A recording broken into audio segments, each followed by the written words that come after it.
One way road, এটা শুধু সামনের দিকে যাইতে হয়, পিছন দিকে আসা যায়। আমাদের হায়াত, আমাদের জিন্দেগি, আমাদের জীবন ওয়ান ওয়ে। আমরা শুধু সামনের দিকেই যাচ্ছি, পিছনের দিকে আর আসা যাবে না। গতকালকে কি আর ফেরত যাওয়া যাবে? গত সপ্তাহে কি আর ফেরত যাওয়া যাবে বাপ? আজকের দিনের আলোতে আবার ফেরত যাওয়া যাবে? জিন্দেগি ওয়ান ওয়ে।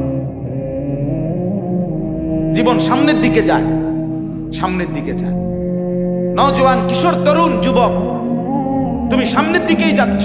হয় তুমি বৃদ্ধ হবা, নয় তুমি কবরে চলে যাও। বুড়া বাপ, আপনারাও সামনের দিকে যাচ্ছেন, হয় আরো কিছু হায়াত পাইবেন, নয় কবরে চলে যাবেন।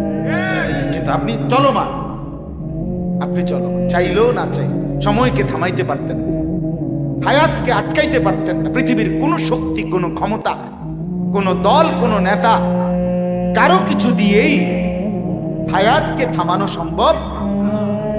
হায়াতের কদর করে, সময়ের কদর করে, সময়ের কদর করে। এই জিন্দেগি আর ফিরবে।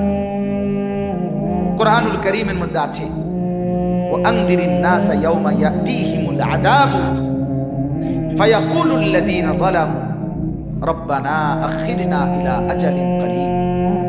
শেখুল হাদিস হযরত মাওলানা জাকারিয়া রাহমাতুল্লাহ আলাইহি ফাজাইলে আমাল কিতাবের মধ্যে বলছেন, দাওয়াত ও তাবলীগের যে কিতাব তালিম করে, এখানে স্পষ্ট লিখছেন আমার বাপ, তিনি বড় দরদ নিয়ে বলছেন, হে আল্লাহর বান্দারা, কিছু শব্দ, কিছু কথা, আল্লাহর কথা, রসুলের কথা, কিছু মুখরোচক অথবা কিছু শুধু শুনানো, সময়টা পার করা, এই বক্তার পরে আরেক বক্তা আসবে, আরেক বক্তার পরে আরেক বক্তা আসবে, এইটার জন্য যেন না হয়, সত্যিকার দিলের মধ্যে জীবন পরিবর্তনের যেন খোরাক হয়, এটা যেন উদ্দেশ্য হয়। এই জন্য দোস্ত আমার, এই বলার উদ্দেশ্য শুধু সময়টা শেষ করা না, বরং আমাদের দিলের মধ্যে যেন উপলব্ধি আসে। যে কয়জন শুনছেন সবাই তাকাইয়া পারতেন না সব দিকে, একজন একজন করে পৃথক পৃথক ভাবে